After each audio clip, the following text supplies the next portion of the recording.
Hello बच्चा party, कैसे हो आप सब? आई होप आप सब बहुत अच्छे हैं, मस्त हैं एंड सभी सेफ हैं।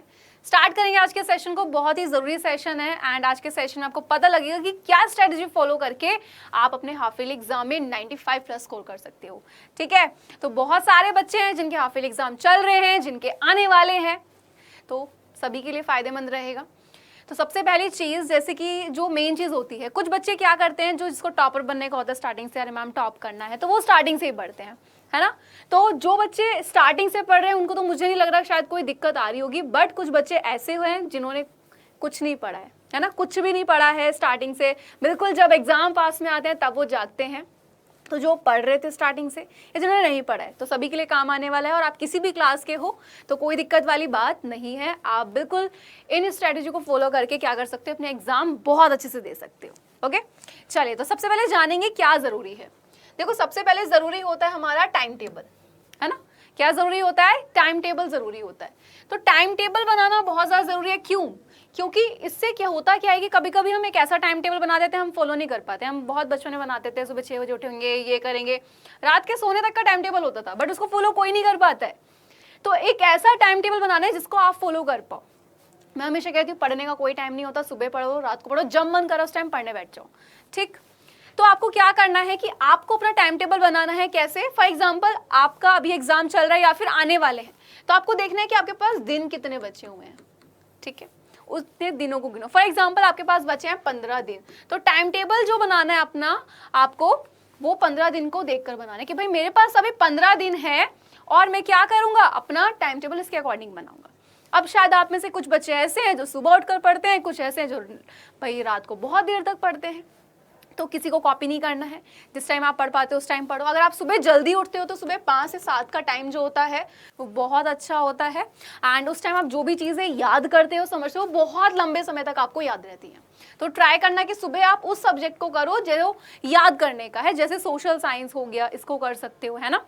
फिर अगर हम बात करें भाई जो रात में पढ़ते हैं, तो उनके पास अच्छा खासा टाइम होता है, क्योंकि भाई वो बहुत लेट नाइट तक जागते हैं, तो उनके पास टाइम होता है अच्छा खासा पढ़ने का। तो आप क्या कर सकते हो कि जैसे मैथ्स हो गया, साइंस हो गया, ऐसे सब्जेक्ट को रात में पढ़ो। शोर ज़्यादा कहीं होता है, सब सो रहे होते हैं, तो आप आराम से पढ़ सकते हो। तो ये चीज़ तो आपको ही डिसाइड करनी है कि आप दिन में पढ़ना यानी सुबह पढ़ना चाहते हो या रात में। स्कूल जा रहे हो तो बीच का टाइम जो है 7-8 घंटे स्कूल में लग जाते हैं, और अगर स्कूल नहीं जा रहे हो, ट्राई करो कि आप उस समय को बचा पाएँ। ओके, एंड नेक्स्ट, जब आपका टाइम टेबल बन जाएगा, आप किस टाइम पढ़ रहे हैं, ये मत करिएगा कि 4-5 घंटा लगातार पढ़ें। नहीं, हमारा जो भाई ब्रेन होता है उसको ना एनर्जी की जरूरत होती है। तो साथ साथ जब आप क्या कर रहे होते हो, पढ़ रहे होंगे, तो आप कुछ फ्रूट वगैरह खा सकते हो, जूस खा सकते हो। चाउमीन, बर्गर, मोमो ये बिल्कुल बंद कर देना, नींद आएगी, कुछ नहीं आएगा। तो जब तक एग्जाम चल रहे हैं, बाहर का जो खाना है उससे आपको क्या करना है, बचना है। ठीक है बच्चा, तो टाइम टेबल बनाओ, सबसे पहली चीज। सेकंड चीज क्या हो जाती है कि सेल्फ नोट्स बनाओ। यार सेल्फ नोट्स ना बहुत जरूरी चीज होती है। आप में ना बहुत सारे बच्चे ऐसे होंगे दूसरों से नोट्स मांग रहे होंगे इस टाइम पे, तो नोट्स मांगने वाला नहीं बनना, आपको नोट्स बनाने और किसी का शेयर भी नहीं करना है।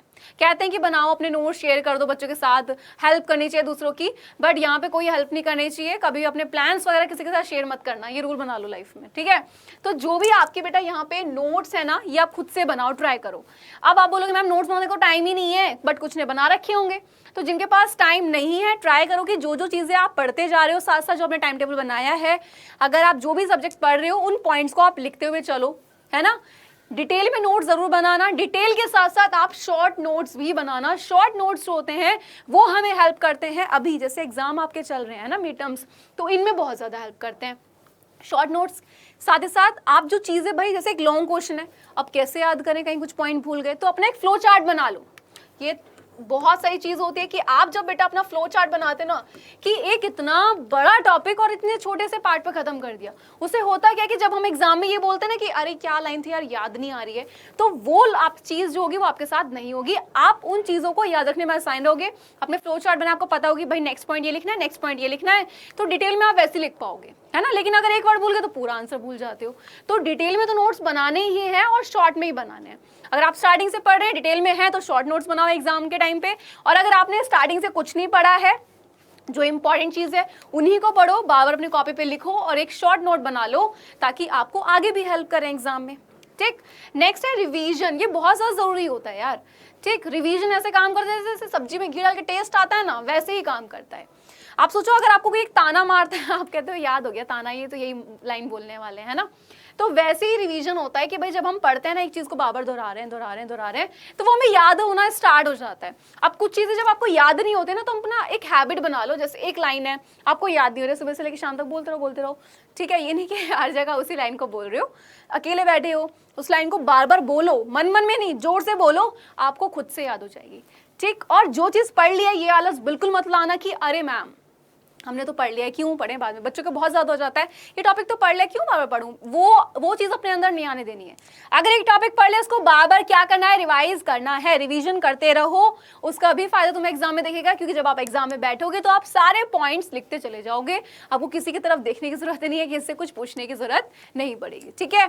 तो इन जितने भी आपके ये वाले अगर मैं बात करूँ यहाँ पे जो मैंने पॉइंट्स बताए इनको अगर आप फॉलो कर लेते हो तो आप अच्छे खासे अपने एग्जाम को दे सकते हो, ठीक। अब आपको ये होगा कि मैम सब्जेक्ट कैसे पढ़ें, कोई सब्जेक्ट वीक भी होगा कोई स्ट्रांग भी होगा, तो जो टीचर आपको लगता है कि भाई इससे मैं पढ़ पा रहा हूँ, ठीक है, कोई भी सब्जेक्ट हो कि भाई इससे मैं पढ़ पा रहा हूँ, उस टीचर की वीडियोस देखो, अपने नोट्स बनाओ, बुक से पढ़ो, कोई भी है जहां से आपको लग रहा है भाई यहाँ से मैं अच्छे तरीके से पढ़ पा रहा हूँ वो पढ़ो, ठीक है।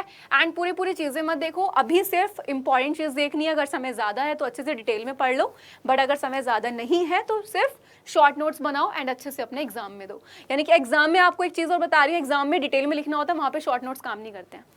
शॉर्ट नोट्स आपके सिर्फ रिवीजन के लिए होते हैं, ठीक है। डिटेल में नोट्स जो आप बना रहे हो प्लस शॉर्ट नोट्स जो बना रहे हो, डिटेल वाले जो होते हैं वो आप एग्जाम में जो पॉइंट वहां पे लिखे होते हैं एग्जाम में उनको लिखते हो। एग्जाम में अगर शॉर्ट में लिख कर आओगे ना नंबर कट जाएंगे, तो वहां तो डिटेल में करना है, शॉर्ट नोट सिर्फ आपकी हेल्प के लिए होते हैं, चीजों को याद रखने के लिए, ठीक है।